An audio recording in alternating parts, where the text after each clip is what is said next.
I knew the exact moment the company was going to die. It wasn't when the stock dipped, and it wasn't when the coffee machine in the break room started leaking brown sludge that smelled like despair and burnt plastic. It was a Tuesday, 9 o'clock a.m. sharp, under the buzzing hum of fluorescent lights that give everyone in the finance department the complexion of a sickly Victorian ghost. I'm Susan. I'm 45 years old, I live in Missouri, and for the last 7 years, I have been the structural integrity of this entire organization. You know how in every disaster movie, there's that one support beam groaning under the weight of the entire collapsing building? That's me. I'm a senior financial reporting analyst, which is corporate speak for the woman who fixes everyone else's math. The problem with being the person who quietly fixes everything is that eventually, people stop realizing anything was broken in the first place. They think the quarterly reports just manifest out of the ether, pristine and compliant, like financial manna from heaven. They don't see me at 7:30 p.m. on a Friday, rewriting the vice president's pivot tables because he thinks hard-coding numbers constitutes financial modeling. They don't see the custom SQL scripts I wrote 3 years ago, scripts that hold our entire billing dashboard together with digital duct tape and prayer. So, when the VP of Finance walked in that Tuesday morning, beaming like a man who just discovered fire, I should have known something terrible was coming. He had a younger clone trailing behind him. The clone was wearing a suit that cost more than my Honda Civic, with hair so perfectly gelled it looked like it could withstand a hurricane. "Everyone, listen up," the VP bellowed, clapping his hands. The sound echoed off the beige cubicle walls. We all looked up. The data entry clerks, the junior analysts, the lifers like me with carpal tunnel braces and eyes tired from staring at Excel grids for 2 decades. "I want you to meet Tyler," the VP said, gesturing to the clone. "My son. He's fresh out of grad school, got his MBA, and he's going to be stepping in as the new director of strategic planning. He's got some fresh eyes and big ideas." Tyler stepped forward. He had that specific kind of confidence that only comes from never having had a credit card declined in your entire life. He looked around the room, his gaze sliding over the hardworking staff like we were furniture. Then, his eyes landed on me. "Hey, listen, before I tell you how I systematically dismantled this man's ego, do us a small favor and hit subscribe and maybe an upvote. It costs you $0, which is exactly what I was getting paid for the overtime I'm about to describe, and it helps the algorithm know you enjoy witnessing corporate justice." Tyler smiled. It wasn't a nice smile. It was a shark assessing a seal. "So, you're Susan?" he asked, loud enough for the back row to hear. "I am," I said, keeping my voice neutral. I was deep in a VLOOKUP nightmare, trying to reconcile the marketing budget for the third time this week because the marketing director apparently counts on his fingers. Tyler walked over to my desk. He picked up a stack of papers, my meticulously organized reconciliation logs, and flipped through them with a dismissive flick of his wrist. "My dad told me about you," Tyler said. He chuckled, a wet, condescending sound. "He says you're the steady hand, but looking at these workflows, it seems a bit archaic, doesn't it?" The room went dead silent. The clicking of keyboards stopped. Even the breakroom fridge seemed to stop humming. "Archaic?" I repeated, slowly taking my hands off the keyboard. "Yeah," Tyler said, tossing the papers back onto my desk. They slid and scattered across the floor. He didn't apologize. "I've been looking at the org chart and the output metrics. Honest opinion, boss says you don't really contribute anything tangible. You're just maintaining. You need innovators, Susan, not caretakers." He looked around the room for approval, grinning. A few of the younger interns, terrified of the VP, let out nervous, snickering laughs. The sound scraped against my eardrums like sandpaper. I looked at the papers on the floor. Those logs represented hours of catching compliance errors that would have cost the company millions in SEC fines. I looked at the dark circles under the eyes of my team, who I shielded from the worst of upper management's incompetence every single day. Then I looked at Tyler. He was waiting for me to apologize, to scramble, to justify my existence. He wanted me to be the scared middle-aged lady who fears for her pension. Something inside me snapped. It wasn't a loud snap. It was the quiet, metallic ping of a high-tension cable finally giving way. The rage didn't feel hot, it felt like liquid nitrogen. It clarified everything. I stood up, I smoothed my skirt. I looked him dead in the eye and I didn't blink. "You're right, Tyler," I said. My voice was calm, pleasant, even. "If the board thinks I don't contribute anything, then I must have been mistaken about my role here." Tyler's grin faltered for a microsecond. "Well, good. Acceptance is the first step too, so I interrupted him, smiling a smile that didn't reach my eyes. "Perfect. Then the free work stops today." "Excuse me," Tyler blinked. "You heard me," I said. I sat back down, turned my chair specifically 45 degrees away from him, and opened a blank solitaire window. "I'm just a caretaker, after all. I wouldn't want to get in the way of your innovation." The VP, who had been watching from the doorway, frowned. He sensed a shift in the atmospheric pressure, but he was too arrogant to understand what it meant. "Right?" Tyler scoffed, recovering his bravado. "Well, let's get to work, people. I want to see a full audit of the reporting processes on my desk by noon. And Susan, try to look busy." He walked away, high-fiving one of the interns. The VP followed him into the corner office, closing the door. My phone rang 5 minutes later. It was the chair of the board's assistant, looking for the preliminary quarterly numbers. Usually I send them a pre-read file that I assemble manually because the automated system hasn't worked since 2018. "Hi, Susan," the assistant said. "Just checking on those Q3 prelims?" I looked at the file on my desktop named Q3 Consolidated Actual Do Not Delete XLSX. It was finished. It was perfect. It contained corrections for 3 different departments that had formatted their data as text instead of currency. I right-clicked the file. I selected Properties. I unchecked Read Only. "I'm sorry," I told the assistant, my voice dripping with polite confusion. "I've been informed by the new director of strategic planning that I don't contribute to that process. You'll have to ask Tyler. I believe he's innovating the numbers as we speak." There was a long silence on the other end. "Okay," she said, sounding confused. "I'll call him." I hung up. I took a sip of my lukewarm water. It tasted like victory. The clock on the wall ticked over to 9:15 a.m. The war had started, and they didn't even know they were on the battlefield yet.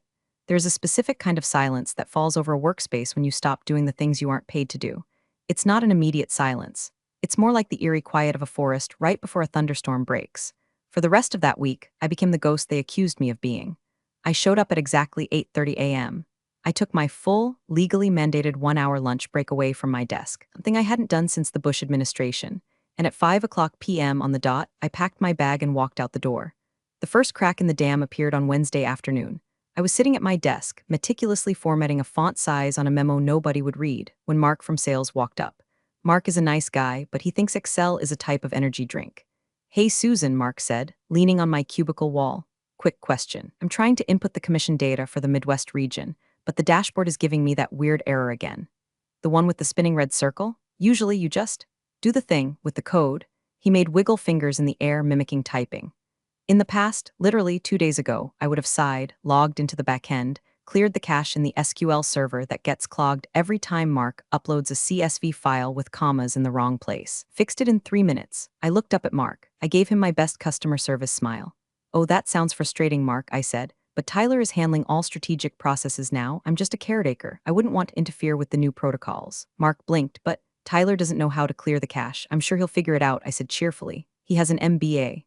Mark stared at me for a long moment. He saw the dead look in my eyes. He nodded slowly, backed away, and walked toward Tyler's office. 10 minutes later, I heard Tyler's voice booming. "Just reboot it. Have you tried rebooting it? Why is everyone so incompetent today?" I took a sip of tea, Earl Grey hot. By Thursday, the cracks were widening. The finance dashboard, a Frankenstein's monster of code I had cobbled together over 5 years, relied on a daily manual patch I ran every morning at 8:45 a.m. It was a simple script, really. Just a few lines of Python that told the database to ignore the fact that the inventory system and the billing system were speaking 2 different languages. I didn't run the script on Thursday. At 10 a.m., the accounts payable director, a woman named Linda who communicated exclusively in bold red font, stormed out of her office. "Why are the vendor payments showing up as 0? She shrieked. "Why does the system say we owe General Electric $0? We owe them $4 million, the office murmured. Heads peeked over cubicle walls like prairie dogs sensing a predator. Tyler came out of his office looking slightly less gelled than usual. He was holding a tablet that was clearly not connected to the network. "It's a glitch," Tyler announced, waving his hand dismissively. "IT is working on it, probably a server latency issue." I kept typing. Clack, clack, clack, I was typing a grocery list. Tyler marched over to my desk. He smelled of expensive cologne and stress sweat. "Susan," he hissed, "do you know why the AP module is down?" I stopped typing. I looked at him over the rim of my glasses. I assume it's because the legacy patch wasn't applied. But as you pointed out, my workflows are archaic. I assumed you had implemented a modern solution. Tyler's jaw worked. He wanted to scream at me. He wanted to demand I fix it. But he had spent the last 48 hours telling the entire executive team that he was overhauling the department's sluggish legacy systems. If he admitted he needed me to run a script he didn't understand, he'd look like a fool. "Right," he said, his voice tight. "Right. We're migrating to the cloud anyway. This is just temporary friction." "Friction," I repeated. "That's a good word for it." He stormed off. I watched him go into the server room. A few minutes later, the IT guy, Dave, walked out shaking his head. Dave caught my eye. Dave knew. Dave and I had shared war stories in the elevator about the server architecture. He gave me a tiny, imperceptible nod. He wasn't going to tell Tyler about the Python script either. Friday was the deadline for the preliminary board deck. Usually, this is the time I start sweating. I usually spend Thursday night correcting the variance analysis because the department heads always confuse budget with forecast. I usually smooth out the graphs so the trend lines don't look like a heart attack victim's EKG. This Friday, I was calm. I had done exactly what was asked of me. I entered my data, only my data. I didn't check the other tabs. I didn't correct the formulas in the summary sheet.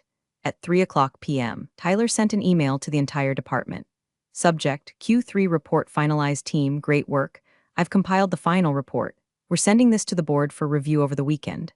This is what efficiency looks like. Attached was the Excel file. I opened it. It was a bloodbath. The cash flow tab was referencing a cell that didn't exist. The EBITDA calculation was double counting the tax credits because someone, probably Tyler, had hard-coded a positive integer where a negative one should be. And most beautifully, the executive summary pivot table was blank. Just a gray box. I stared at the screen. It was like watching a car drive off a cliff, but the car was made of money and the cliff was my company's reputation. I could have fixed it. I could have hit reply all and said, hey, row 45 is broken and you forgot the amortization schedule. It would have taken me 10 minutes. Instead, I closed the file. I opened my email client. I created a new folder named the Tyler Era and dragged the email into it. Then, for the first time in 7 years, I left the office at 4:58 p.m. As I walked to the elevator, I saw Tyler in his glass office, feet up on the desk, laughing into his phone. He looked like a king surveying his kingdom. He didn't realize the castle was built on a sinkhole, and I had just stopped holding up the floor. Monday morning arrived with the subtlety of a sledgehammer. The weekend had passed in a blur of relaxation I wasn't used to. I'd actually gone to a farmer's market. I bought artisanal jam. I didn't check my work email once. It felt illicit, like I was cheating on my anxiety. When I walked into the office, the air was thick enough to chew.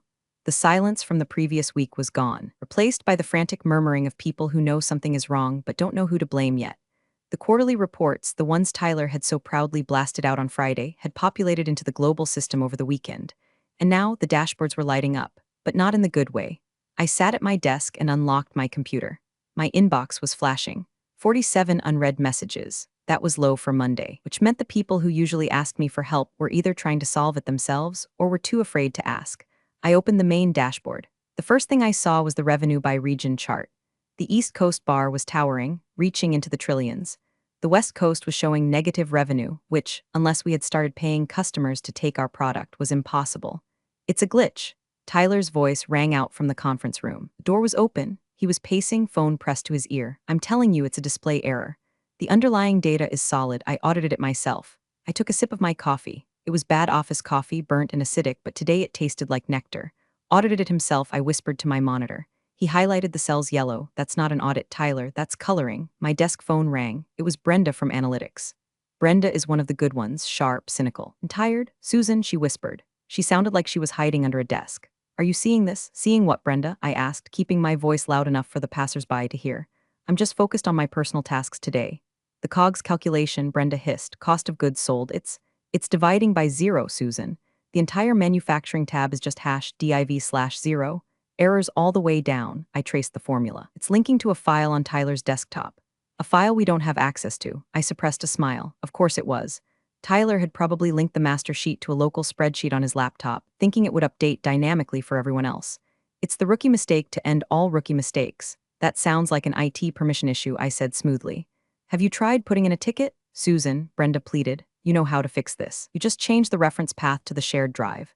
It takes 3 seconds, please. The director of operations is breathing down my neck. I felt a twinge of guilt. Brenda didn't deserve this. But if I fixed it for Brenda, Tyler would take credit for the quick resolution. He would learn nothing, and nothing would change. I really can't, Brenda, I said, my voice dropping to a sympathetic coo. Tyler was very specific. He's re-engineering the workflow. If I touch the reference paths, I might break his new proprietary model. I can't take that risk. You know how the VP is about insubordination. There was a pause. Brenda understood. Okay, she said, her voice hardening. I get it, proprietary model. I'll let operations know we're waiting on Tyler's local file. She hung up. By noon, the chaos had spread to the executive floor. The VP, Tyler's dad, came storming down the stairs. He rarely took the stairs. He looked red-faced. He marched straight into Tyler's office. Through the glass walls, we could see the pantomime of a family argument disguised as a business meeting. Tyler was gesturing wildly at his laptop. The VP was pointing a finger at the screen. Then they both looked at me. I didn't look up. I was busy alphabetizing my desktop icons. The VP came out, followed by Tyler. They walked over to my desk. Susan, the VP said. He sounded breathless. We have a small technical hiccup. The dashboard isn't pulling the manufacturing data correctly. Oh no, I said, widening my eyes. That's terrible. Tyler seems to think that the old system you built is conflicting with his new inputs, the VP said. He was trying to sound authoritative, but I could hear the desperation. We need you to take a look. Just smooth it out. This was it. The moment they dragged me back in. The moment I was supposed to say move over, and fix their mess so they could go back to ignoring me. But I remembered the look on Tyler's face when he called my work archaic. I remembered the 7:30 p.m. Fridays. I'd love to help, I said, and I meant it. I would love to help if I were a valued employee. But I don't have admin access to Tyler's laptop. If the data is hosted locally on his machine, as it appears to be, my archaic system can't reach it. It's a security protocol. I'm sure you remember approving it last year. The VP blinked. He didn't remember. He never read the security protocols. Well, can't you just override it? Tyler asked, annoyed. Just hack it or whatever. Hack it, I repeated. Tyler, I'm an analyst, not a character in the Matrix. I can't hack your C drive. You'll need to upload the source file to the shared server, map the permissions, and rerun the batch script. But you'll have to be careful. If the column headers don't match exactly, it will corrupt the historical database. This was technically true, but phrased in the most terrifying way possible. Tyler went pale. Corrupt the database? Permanently, I lied. The VP looked at his son, then he looked at his watch. Fix it, Tyler, the VP snapped. Just figure it out. We have investors checking these numbers tomorrow. The VP walked away. Tyler stood there, staring at me. You're enjoying this, he whispered. I'm not enjoying anything, Tyler, I said, turning back to my screen. I'm just doing my job, which, according to you, is absolutely nothing. He stomped back to his office. I saw him Googling furiously. I could see the reflection in the glass. He was searching how to link Excel to shared drive without breaking database. Good luck, Tyler. Desperation is a powerful motivator. Unfortunately for Tyler, desperation combined with incompetence is just a recipe for acceleration into a brick wall. By Tuesday afternoon, Tyler had realized he couldn't fix the automated dashboard. The glitch was beyond his understanding because he didn't understand the underlying architecture of the data. He didn't know that Sales Final was actually a dummy column, and Sales Final V2 was the real one. He didn't know about the hidden rows that calculated tax variances. So, he did what every arrogant middle manager does when technology fails them. He threw bodies at the problem. Everyone, stop what you're doing. Tyler shouted at 1:00 p.m. He clapped his hands again. I was starting to develop a Pavlovian twitch of hatred for that sound. The system is down because of legacy issues, he announced, glaring in my direction. So we're going manual. I want everyone to open a blank sheet. Are going to rebuild the quarterly report from the raw invoices.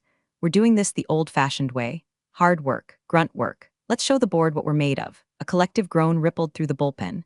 Rebuilding the report from raw invoices was like trying to rebuild a skyscraper by stacking individual bricks without mortar. It wasn't just inefficient, it was insane. He assigned sections to the junior analysts. Kevin, you take revenue. Sarah, you take expenses. Mike, you take payroll. He didn't assign anything to me. I was the legacy issue. I watched in silence as the chaos unfolded. The juniors were frantic. They were pulling PDF invoices, typing numbers into cells, making typos, correcting them, making new typos. The sound of typing was like a hailstorm. But here is the thing about raw manual entry. It lacks guardrails. My automated system, the one Tyler had abandoned, had built-in logic checks. If you tried to enter an expense that violated the Sarbanes-Oxley Act, SOX, compliance rules, the cell would turn red and scream at you. If you tried to book revenue before the contract was signed, the system would block you. These kids were just typing numbers. I watched Sarah, a sweet girl fresh out of college, typing in the entertainment expenses. She was moving fast, trying to impress Tyler. I saw her pick up a stack of receipts from the VP's discretionary pile. I knew that pile. It contained dinners that were technically personal but expensed as client development. My system usually flagged these for manual review. Sarah just typed them in. $4,500 steakhouse. $2,000 golf club. Tyler was pacing behind them, acting like a drill sergeant. Faster, people. We need to merge these by 5:00 p.m.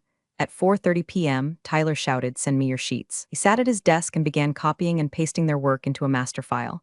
I could see him on his screen.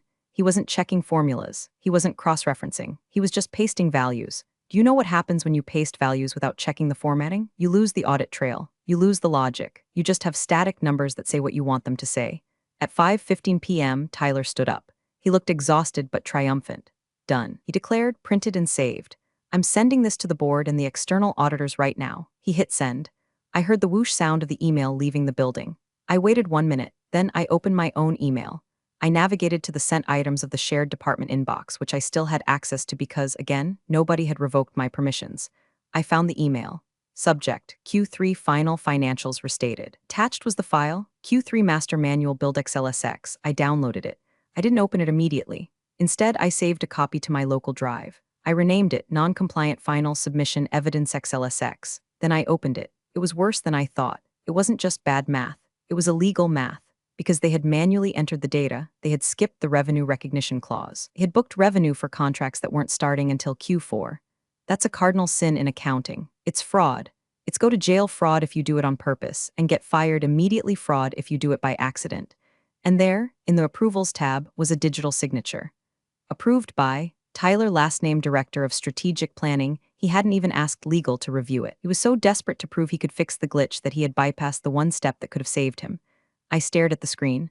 My heart was pounding, not with fear, but with a cold, hard adrenaline. This wasn't just a mistake anymore. This was a smoking gun. I closed the file. I didn't say a word. I picked up my purse. "Good night, everyone," I called out cheerfully. Tyler looked up from his desk. He was loosening his tie. "Head down, Susan. You just did in 4 hours what takes you a week." "I'm very impressed," I said, and I walked out into the cool evening air, knowing that Tyler had just handed me the match, the gasoline, and the insurance policy all in one attachment. The thing about external auditors is that they don't care about your office politics. They don't care who your dad is. They care about numbers and they care about liability. They are the sharks that eat the other sharks. Wednesday morning. The bomb dropped, but it didn't explode immediately. It ticked. It started with an email from Deloitte, not a generic notification, but a direct inquiry from the senior audit partner. Let's call him Roger. I've met Roger. Roger has the personality of a calculus textbook and eyes that can spot a misplaced decimal from orbit. The email went to Tyler, the VP, and the CFO. Because I was still listed as the primary contact for historical data, I was CC'd. From Roger, Deloitte, subject, urgent, Q3 compliance irregularities / clause 6.3. Dear team, we have begun our preliminary review of the Q3 file submitted yesterday evening. We have flagged several material inconsistencies regarding revenue recognition thresholds. Specifically, $1.2 in projected revenue appears to be booked as current assets without corresponding signed POs. Furthermore, executive discretionary expense line item exceeds the threshold by 400% and lacks the required itemized breakdown mandated by your internal policy section 4B. Please clarify immediately. If these figures are accurate, we will need to file a formal disclosure regarding material weakness in internal controls. Regards, Roger. I read the email while eating a bagel. Material weakness in internal controls. In the finance world, those are fighting words. That's the kind of phrase that gets stock trading suspended. I waited. I knew what was coming. 10 minutes later, Tyler appeared at my desk. He wasn't strutting today. He was speed walking. He held a printout of the email. "Susan," he said, dropping the paper on my desk. "What is this?" I looked at the paper, then at him. "It appears to be an email from the auditors, Tyler." "I know what it is," he snapped. "I mean, what is this clause 6.3? Why are they flagging revenue? We entered the numbers exactly off the invoices." "Ah," I said, leaning back. "Well, clause 6.3 refers to the revenue recognition principle. You can't book the money until the service is delivered, even if you have the invoice. My system, the archaic one, used to automatically filter those out based on the service dates." Tyler's face went slack. "It filtered them out?" "Yes," I said gently, "because booking them early is technically—" "Well, it's fraud, Tyler." He flinched as if I'd slapped him. "Well, fix it," he demanded. "Just email Roger and tell him it's a clerical error. Tell him you sent the wrong file." I paused. The air in the office seemed to freeze.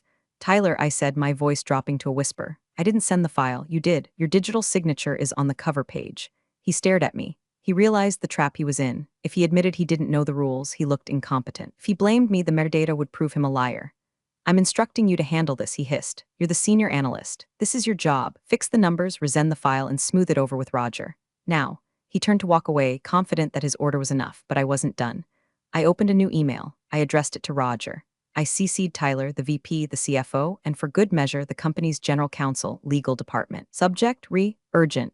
Q3 compliance irregularities. Dear Roger, thank you for catching this. I have been asked by the Director of Strategic Planning, Tyler, to address these discrepancies. Unfortunately, I did not prepare, review, or submit the Q3 file in question. As of last Tuesday, I was instructed that my previous workflows were archaic and that I should not contribute to the new strategic reporting process. The file submitted was created manually by the team under Tyler's direct supervision. I do not have access to the source data used for this manual build, so I cannot validate or fix the numbers as requested.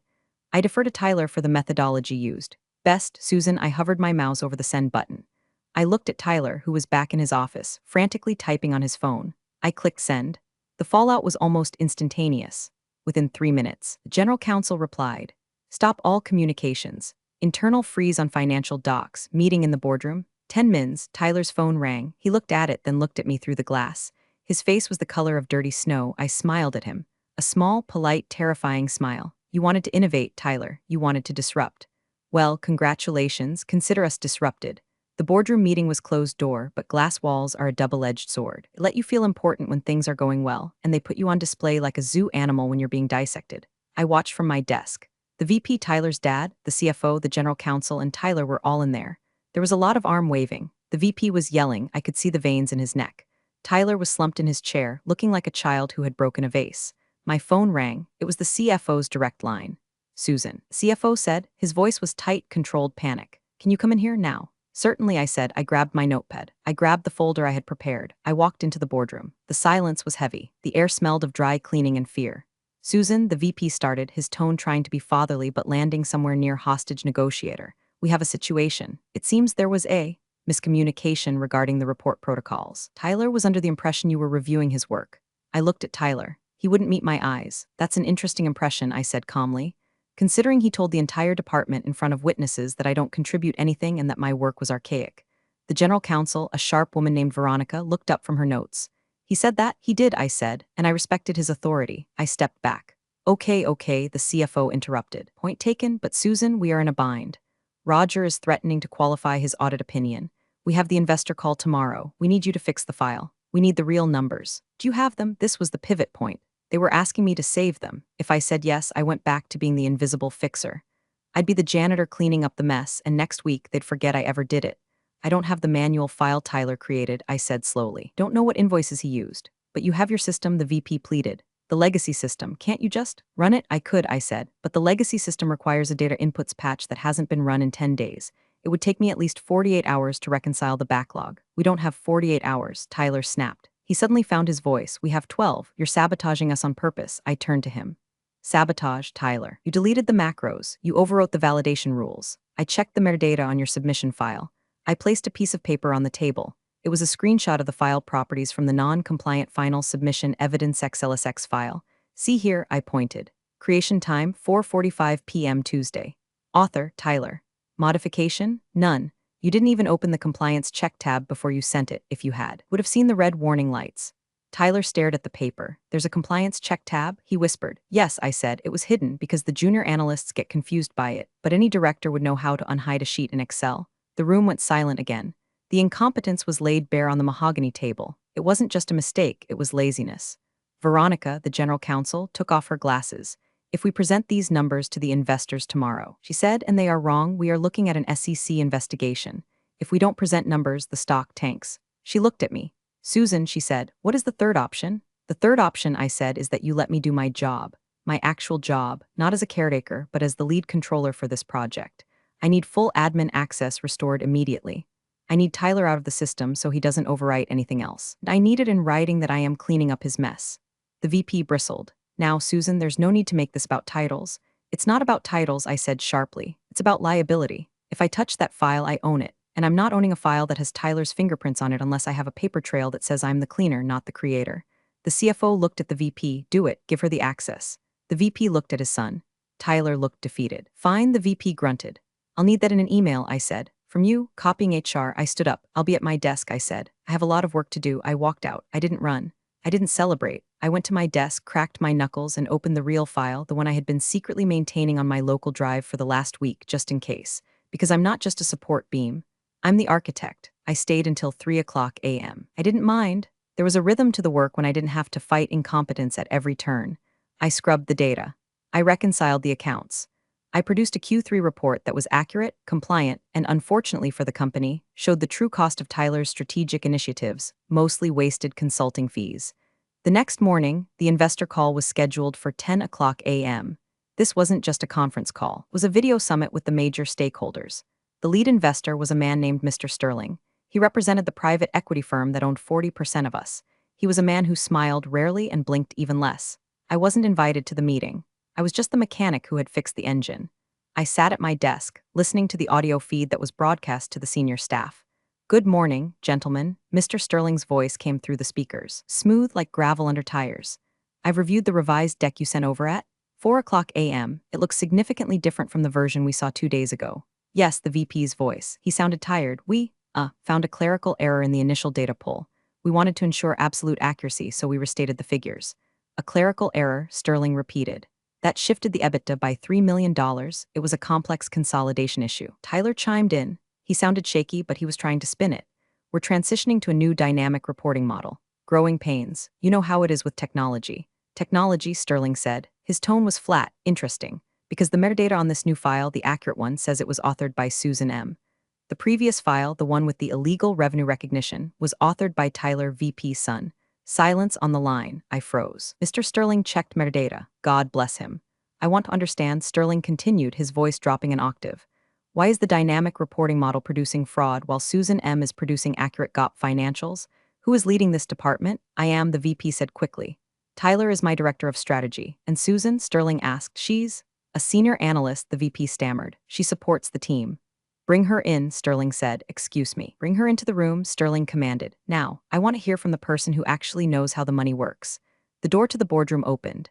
The CFO's assistant ran out, looking pale. Susan, she squeaked. They want you inside. I stood up. I smoothed my blazer. I grabbed my folder, my reveal folder. It contained the emails, the logs, the screenshots, and the time-stamped rejection of my archaic advice. I walked into the boardroom. The camera was on the big screen. Mr. Sterling's face was 10 feet tall. This is Susan, the VP said, gesturing to me. He wouldn't look at me. Hello, Susan, Sterling said. Good morning, Mr. Sterling, I said. I stood behind the empty chair at the end of the table. Did you write the report we received this morning? He asked. I did, I said. And why wasn't this the report we received 2 days ago? I looked at Tyler. He was sweating profusely. He looked like he was about to throw up. I could have buried him right there. I could have screamed. But that's not how you win in corporate America. You win with precision. There was a strategic decision, I said carefully, to explore a new manual workflow led by the Director of Strategic Planning. I was instructed to step back from the process to allow for this innovation. When the output of that process proved non-compliant, I was asked to step back in and restore the integrity of the data. Instructed to step back? Sterling asked. By whom? I didn't say a name. I just let my eyes drift very clearly to Tyler. Sterling followed my gaze, then he looked at the VP. So, Sterling said, you sidelined your most competent asset to let a junior director play with the numbers, and you almost triggered an SEC violation. It was a misunderstanding of roles, the VP tried to say. Looks like a misunderstanding of talent, Sterling corrected. Susan, sit down. I sat down. Walk us through the variances, Sterling said to me. I want to know exactly where the money went, and for the next hour I ran the meeting. I explained the numbers. I answered every question without looking at a note. I dismantled Tyler's strategy line item by line item, showing exactly where the waste was. I didn't have to insult him. The numbers insulted him for me. When the screen went black, ending the call with Mr. Sterling, the room didn't exhale, it suffocated. The VP sat with his head in his hands. Tyler was staring at the table, his face a mask of shock. The CFO was looking at me with a mixture of awe and fear. Well, the general counsel, Veronica said, breaking the silence, that was illuminating. He humiliated us, the VP muttered. He looked up, his eyes darting to me. You hung us out to dry, Susan. You made it sound like we're incompetent. I answered the questions truthfully, I said. Would you have preferred I lied to the lead investor? Because I believe that's what got us into this mess on Tuesday. You could have softened it, Tyler snapped. You didn't have to mention the manual workflow. You could have said it was a software bug. I reached for my folder, the reveal folder. Tyler, I said, opening it. I think it's time we stop pretending this was a software bug. I slid a stack of papers across the mahogany table. They fanned out perfectly. What is this? The CFO asked, picking up the top sheet. That, I said, is a log of every interaction regarding this report. Here is the email from last Tuesday where Tyler stated, I don't contribute anything. Here is the IT ticket where he requested admin access to overwrite the compliance macros. Here is the timestamp of when he rejected Brenda's warning about the hash div/0 errors. I pointed to a graph I had printed out. It showed the error rate in the system. It was a flat line for 7 years, my years. Then, last Tuesday, it spiked vertically like a rocket launch. And here, I said, tapping the final document, is the side-by-side comparison of the Tyler version vs. the GOP version. The Tyler version overstates revenue by 12% and understates expenses by 8%. That's a 20% variance. In our industry, that's not a mistake, that's negligence. Veronica picked up the comparison. She adjusted her glasses. Jesus, she whispered, if we had published this, we'd be delisted. She looked at the VP. Did you know about this? She asked him. Did you know he was bypassing the controls? I trusted his judgment, the VP stammered. He has an MBA. I don't care if he has a Nobel Prize. Veronica slammed the paper down. He almost torched the company. And you, she looked at me, you let it happen. I didn't let it happen, I corrected her, my voice turning icy. I was ordered to stand down. I have the email from HR acknowledging the change in my duties per Tyler's request. I followed the chain of command. I let you drive the car. I can't help it if you drove it into a wall after I told you the brakes were cut. The CFO nodded slowly. He saw the legal reality. I was bulletproof. I had documented everything. She's right, the CFO said. She's the only reason we survived that call just now. Sterling likes her. Sterling likes competence, I said. And right now this room is very short on it. Tyler stood up. I'm not sitting here and listening to this insubordinate. Sit down, Tyler. CFO barked. It was the first time I'd ever heard him raise his voice. Tyler sat. We have a problem, the CFO addressed the room.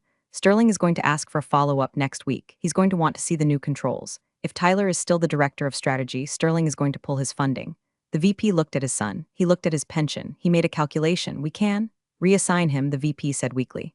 Special projects. No. Veronica said. He signed the fraudulent report. He's a liability. She turned to me. Susan, she said, what would it take to fix the department? Permanently, I looked at them. The powerful men who had ignored me for a decade. Now they were begging. I want the interim controller title, I said. I want the salary that comes with it, retroactive to the beginning of the quarter. And I want full hiring and firing authority for the analyst team. No more nepotism hires. No more innovators who don't know how to use a VLOOKUP. Done, the CFO said immediately. And I added, looking at Tyler, I want my office back, the corner one, the one Tyler is in. Tyler packed his box at 4:00 p.m. It's amazing how little of a footprint a loud person actually leaves. He had been there for 3 months, caused millions of dollars in potential damages, and yet, all his belongings fit into a single cardboard box. A stress ball, a framed photo of himself on a boat, a coffee mug that said hustle. The office was quiet as he walked out. Nobody laughed, nobody jeered, we just watched. It was the silence of the immune system expelling a virus. The VP, his father, didn't come out to say goodbye. He was in a closed-door meeting with HR, fighting for his own survival. Rumor was he'd be taking an early retirement by the end of the month. I stood in the doorway of my new office. Glass corner office. It still smelled like Tyler's cologne, but I'd opened the window to let the fresh Missouri air in. The CFO walked by. He stopped and leaned in. You played a hard game, Susan, he said. He didn't sound angry. He sounded respectful. I didn't play a game, I said. I just stopped playing yours. He nodded. Sterling sent an email. He wants you on the Q4 planning committee. He specifically asked for the woman who knows the metadata. Tell him I'm available, I said. Good, the CFO said. He paused. You know, you could have stopped Tyler earlier, before the audit email. I could have, I admitted, but then you never would have seen the difference between value and volume. You needed to see the crash to appreciate the safety features. He chuckled dryly and walked away. I sat down in the leather chair. It was comfortable. I pulled up the dashboard on my dual monitors. I opened the admin panel. I reactivated my old Python scripts.